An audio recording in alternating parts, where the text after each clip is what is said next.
2024. It is a Wednesday. Add Super Wednesday to it, and if you add Super Eagles Wednesday to it, also no one will be angry with you. We know it's part of the spirit of patriotism. It is patriotic to cheer your national team, especially if it's football on. Gentlemen, good morning to you. Lakunle. Good morning. Um, Welcome to Wednesday, the day we're going to remind the South Africans who is king of African football. And then let's go over to say good morning to Devoe Okorie. Good Okay. good morning, world. New day, new week. Cool. You get naira or dollar.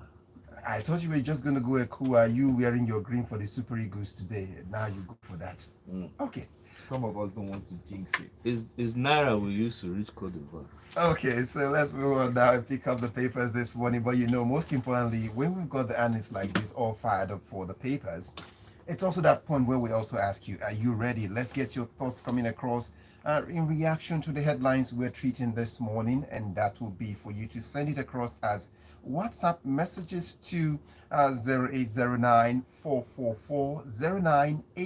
will be where we like to read all of those beautiful messages when you send them in. Once again, 0809 Then you can also subscribe to our YouTube channel, youtube.com/smooth981 FM Lagos. There you can see the live stream of what's going on right now. So, gentlemen, the foundation is laid. Let's go over to Devoe. Do us the honors. Let's talk some. You are the one asking if we've got dollars at this point. And are you one of those who wake up in the morning, instead of feeling if your heart is beating, you first check your phones to see the rate of the dollar to the naira? Come again, please. Hold on. Let's pick up your paper now. Let's go. So we pick up the Punch newspaper now, Devoe, and help us get into this and get a better understanding. The Punch states here that Nigerians spent 98 billion US dollars on foreign trips, education in 10 years, and that's according to the government's banker and the banker's bankers, the CBN. Operation Explain Yourself to the reps. Yes. It's a long story for those who listen to the two discussions between the CBN governor, that's Oluyemi Cardoso, how he addressed the press, and then subsequently had a session on a broadcast channel explaining the situation. And I would first of all say that there's not enough time going through this story because so many issues were brought up. Also, knowing that, and this is the point I want to bring out, and that's why I said, cool, do you have dollar or naira? Yes, we've gotten to a point that there's this huge demand for dollars because people have seen that the naira at this rate is not a good store of value. And because of that, it's been falling. However, there are many factors that have contributed to this fall because you want to ask yourself, how did we get here?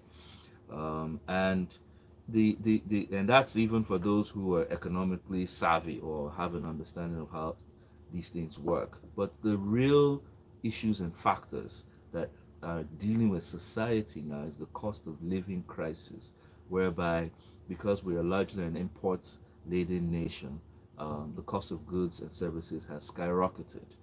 Inflation, I mean, these days nobody wants to hear the inflation figure anymore because whether you peg it at 25, 30, what is the reality of what is hitting people's stomachs is cost of goods coming as high as 40 to 100% above what it was last year. And I'm referring to squarely the sustainability of mankind is on food. The food price hikes all over have hit people hard. And like we always say in this game, if you don't understand the economics, with the reforms that have taken place and the volatility of the economy, those who had less before have those who had some before have less now, and those who had less before have absolutely nothing. So you can imagine with already 133 million people on the multidimensional poverty list as the poverty capital of the world, we are gunning for almost three quarters of our nation in poverty, meaning they cannot afford a meal a day. Now, this is taking it back to the positions that Cardoso was explaining, and he let me just try and curtail this round because there's so much going on at the same time. As you can see, because of this crisis, some states have begun what they call in private consumer-led reactions or people-led reactions. Osun State, Kano State, Mina. People have come out in droves protesting that they cannot afford to live. I mean, it's tragic that we're at this point, and we have to understand what is happening because I honestly see it spreading simply because it's not just those few states that are going through these problems. We all are facing it. Now, Cardoso spoke about what do you call it in terms of managing the naira, that the official market and the black market disparity. Okay, now you know with the onset of this administration, there were two fundamental reforms. That's removal of subsidy, which was supposed to peg that leakage in terms of money that was being spent by Nigeria, whichever way, either through the front door or the back door, to plug that leakage so that everybody could pay at the same rate. Well, some have debated that, well, it wasn't removed, it was only minimized. And literally, it's back again because if you look at the price of diesel, which is about 1,001, and you look at the price of fuel going at NNPC stations at 568, it's clear why subsidy has been reintroduced. And you can see that the independent marketers and even the other marketers who are major can't sell because they can't even find the FX to import. So how is NNPC still able to supply theirs at a lower rate than the market demands? That's one. Two, now despite the FX harmonization that was done, you can see it even got bigger. So for a long time with official rate at maybe 600, 700, 800, parallel markets went to as high as 1.5. So last week the CBN went all out and moved the official rates to match the market rate so that everyone would be at the same place. And I would say that some of these moves, yes, are right, but they are not sustainable because you haven't gotten to the root of the problem. The root of the problem comes from the supply. Why are we not getting enough supply of dollar into the market? And the first virus or cancer that we have to deal with is the loss in our crude inflows, the revenue.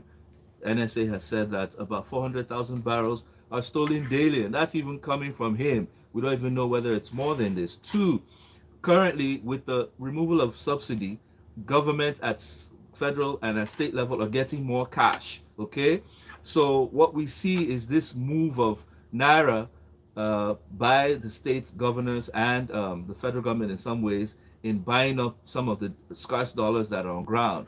And when you have so many people chasing, that's like 10 men chasing one lady. What do you think is going to happen? Her price will go up. So the price of dollar has skyrocketed through the roof.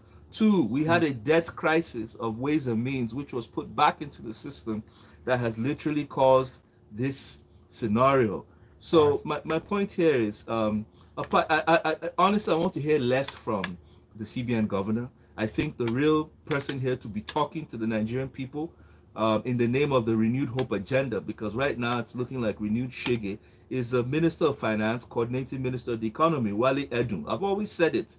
The fiscal policy must lead the way. The fiscal policy is the roadmap. The fiscal policy is where you begin to resolve some of these problems so that the small moves that is done by the monetary policy authorities, that's the CBN, will make sense. All right, so let's, Devoe, we'll just let you calm down a bit now from what you say. My people are not calm. Nigerians are on the streets simply because they cannot eat. Let's go to Lakunle. Lakunle, this is also something connected because we will begin to delve into issues that Devoe had mentioned. Food inflation, fiscal policies, agriculture would come into all of this. From the Nation newspaper, government to release food items from reserves to crash prices. And that's what the story is saying there. So help us get, how would this translate again? One does not even know where to start talking or speaking to this item. Yoruba people will say that when you remove hunger from all the issues you have, your poverty is resolved. All right. So here we are today. Everywhere you turn to, the markets you go to, the things you bought yesterday at 1 naira are now sold at 5 naira. Meanwhile, your income has not increased. Okay, so here we are. The government says to us that there's a special presidential committee on emergency food intervention. Here we go again, another committee. That's another of the things that we do all the time. Where are the processes to make things happen? Said that there's no food shortage in Nigeria. Yes, one may agree that there's no food shortage. We always know the problem with our food production anyway: processing, storage, deterioration, excessive taxing. So by the time you add all of these together, it also comes back to the same thing: shortage, food shortage. That's what it results in anyway, because once you don't have access to it, it is shortage, right? And they now says that the national the chief of staff and the national security advisor convened a meeting, and that they were going to release food from special food storage that Nigeria has. Guess what? Nigeria has only 60,000 metric tons of stored in their strategic grain reserve. Now, the maximum capacity, according to Federal Ministry of Agriculture in 2021, the maximum capacity we had was 100,000 metric tons. Guess what the Food and Agriculture Organization recommended for the population size of Nigeria? 3.5 million metric tons in strategic grain reserve. That's a fact. And we have a capacity of 100. So let's even assume that we have that 60,000. It says that we're going to release all that into the system, into Nigerians. Who are these Nigerians? How is it going to be done? When is it going to be done? What is the plan? Does the strategic grain reserve or this special committee, do they have a process? Which I know that there's one set of silos somewhere around Iwo Road in Ibadan. I'm not sure I've seen any in Lagos before. I'm not sure I've seen any anywhere in Ogun State either. I know there is one in Oyo State. Where are these grains stored? What is the modalities which these grains we get out? Who are the people who we get from this 60,000? What is the plan to replace this 60,000? What is the plan to grow from the maximum capacity of 100? This matter of food shortage we are talking about today didn't start yesterday. It didn't start with this dollar thing. It didn't start with removal of subsidy. 2 years ago, there was a major flood that hundreds of thousands of hectares of farmland was destroyed. The year before, there was another one. People in the business of agriculture had shouted, what is our plan? There is hunger coming in the future. They've been shouting. We had not paid heed. We had not paid attention to those things. Now here we are. The flood didn't cause, maybe the flood isn't the reason, but here we are today. We are talking about food shortage. And we are blaming it on some people who are buying up the stock to create scarcity. How do we keep shifting blames and responsibilities to other things? Okay, so we know people are buying and storing to create scarcity. That means it is big business. So if it is big business, then it means it must be visible. Then we must know the people who are doing it. If we know them, what have we done to those people who are doing it? I will sit down in the comforts of our offices in ACs and AC cars and flying over us from place to place to make this kind of pronouncement. Nigerians are angry. Now, Niger State is 76 has over 76,000 hectares of arable land, 760,000 hectares of arable land. It is enough. The whole of Netherlands is about maybe like 1/3 of the size of Niger State.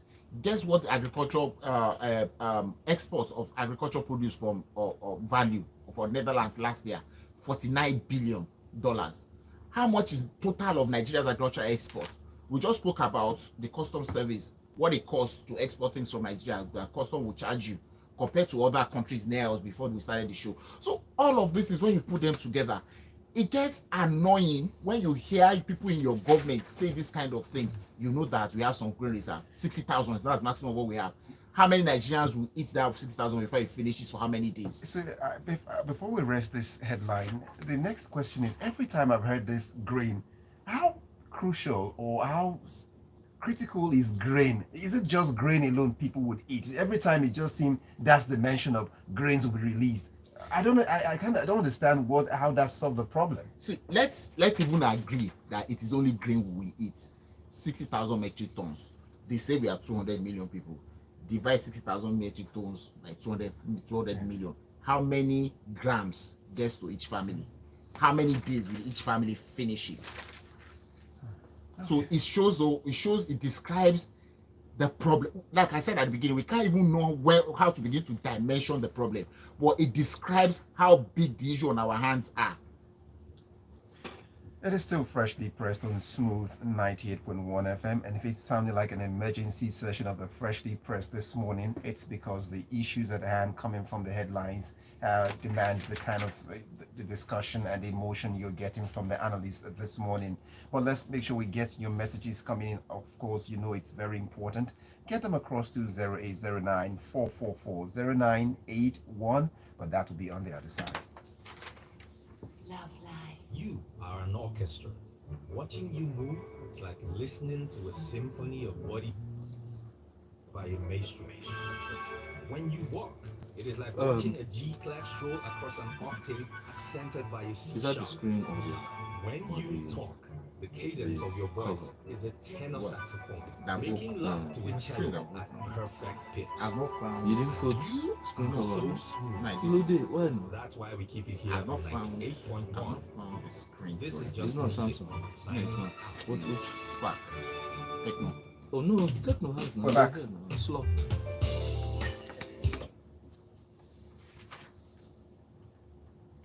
Smooth 98.1 FM. It's gone exactly, let's see now, 12 minutes before we hit that 8 o'clock mark. It's still freshly pressed. The paper is still coming your way. The analysts still here, Devoe, Okorie, and Lakunle, Yusuf. But let's go over to Devoe, Okorie. The Vanguard is what we're looking at next.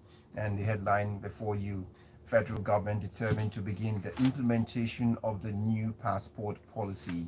So if the food is failing, but does it seem like we're getting one aspect right with what this policy is looking like?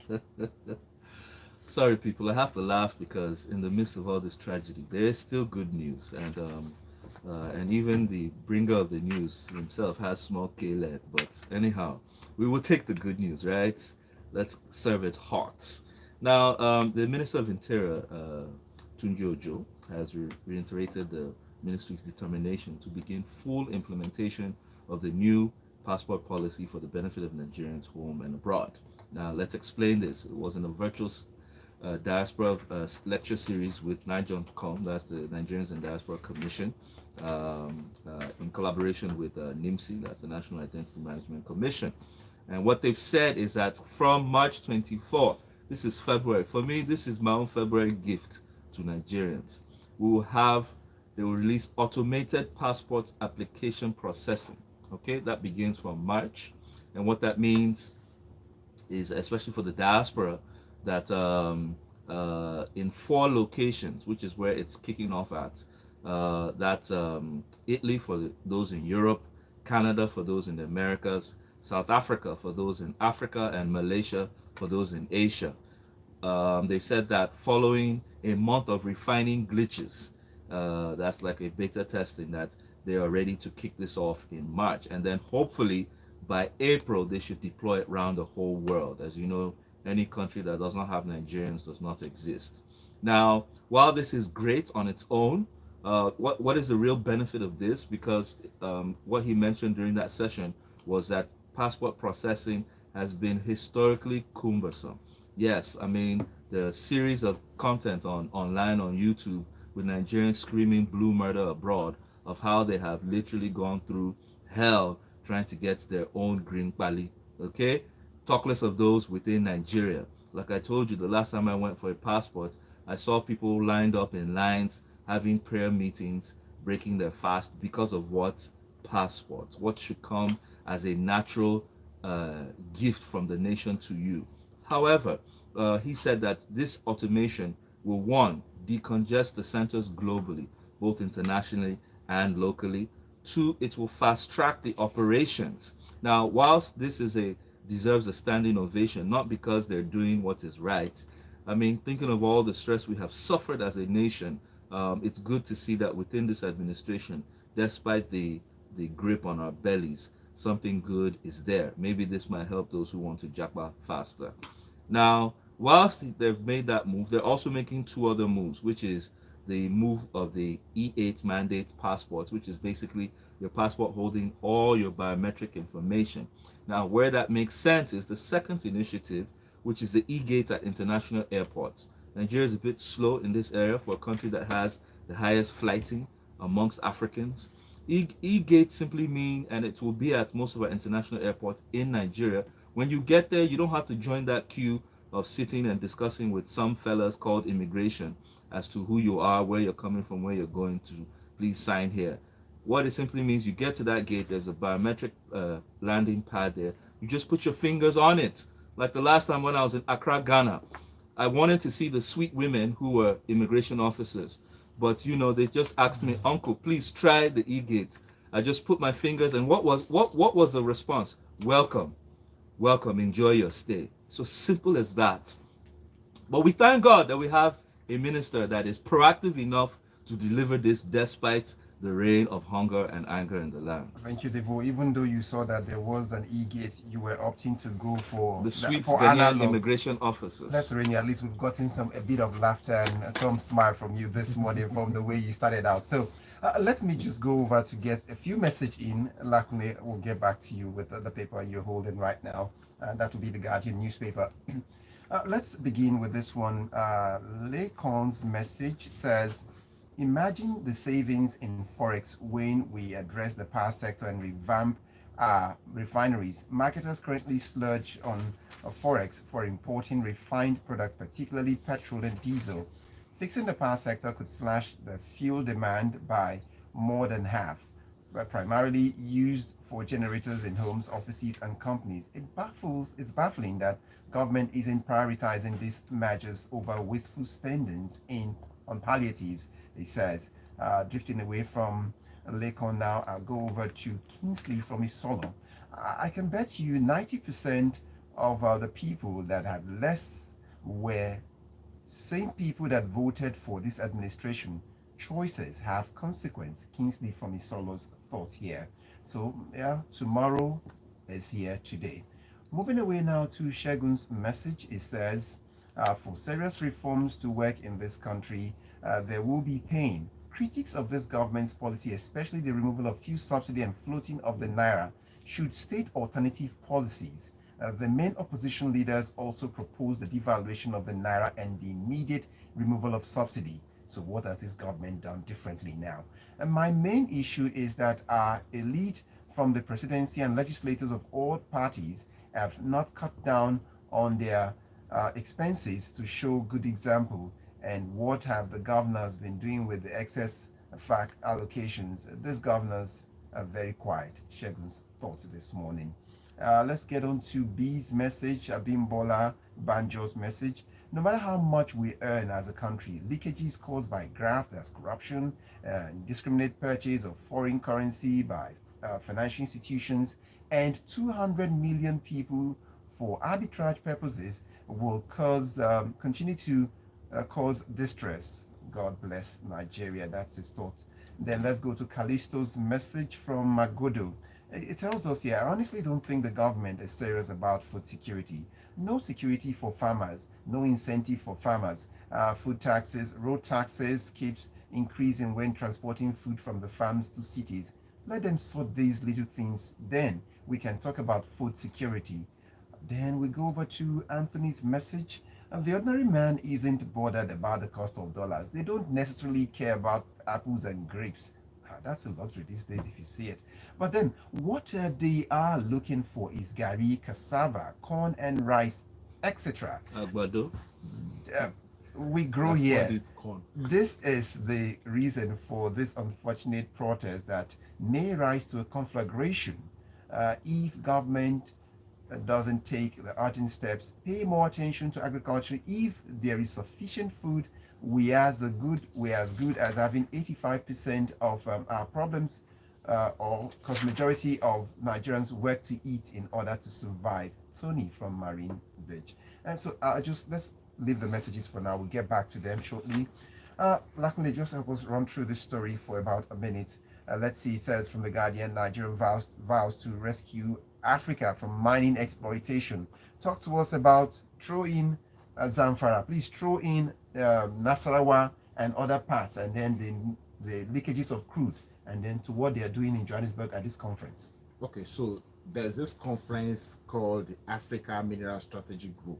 I don't know if it's anyhow related to the AU or any of the economics, trade and bilateral relations, whatever. Maybe it's a standalone, yeah.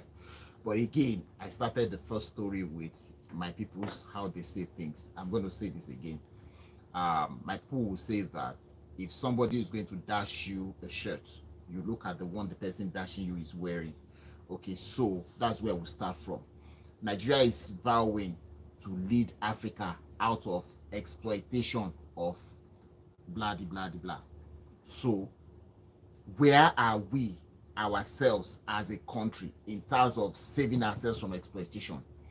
I think it was in 2019 or 2020. I was in Edwabon, one small town in Osun State, and I had a recording of one of my conversations with people there, and they took me to one of their streams. It's an offshoot of the Osun River, and I was asking them, why is this water brown like this? And they said, it's since they started mining gold, one thing that the water has turned brown, and that's the source of water for us here, and so on. And this is replicable almost everywhere across Nigeria. We hear today that the root cause of the banditry in Zamfara is mining of minerals. We hear the Nasarawa one. We hear of the number of barrels of crude that misses in Nigeria officially every day. We can bet it is more than that. So if we don't classify all this as part of exploitation, then I'm wondering what else could exploitation be? We have people among us who do these things to us. We have not solved the problem inside. We want to solve the problem outside. However, it will be nice to see how this works out. Maybe we want to work from answer to question rather than work from question to answer, and we'll see how it goes. It's a good thing that our minister is leading the charge. It will be pleasing to see how Africa can manage itself in things like this. We'll be watching. All right, before we get to Devoe to close the conversation for us up with a copy of the Nation newspaper, let's see more messages. Many Joseph from Ejibo goes on. The CBN governor, if he has to be sincere, there are sufficient laws to prosecute now, banks in illegal sales of dollars to unauthorized people, companies, and dollarized transactions, and individuals round-tripping and mopping dollars into their domiciliary accounts, yet no punishment for such actions, but the citizens are suffering. That's where he leaves it. And then I go over to get eBay's thought in from Abuja. Good morning to you. And it goes on, at the moment, Nigeria looks like a lost battle. God help us by changing the hearts of our leaders. That's really where the challenge is. And then comes Daniel from Festac, says Lakunle and Devoe sound pained, but the political class and the government is unperturbed. It is infuriating when I hear a few Nigerians ask citizens to profile solutions. Let the APC government solve the myriads of problems of power, security, and food rather than the propaganda.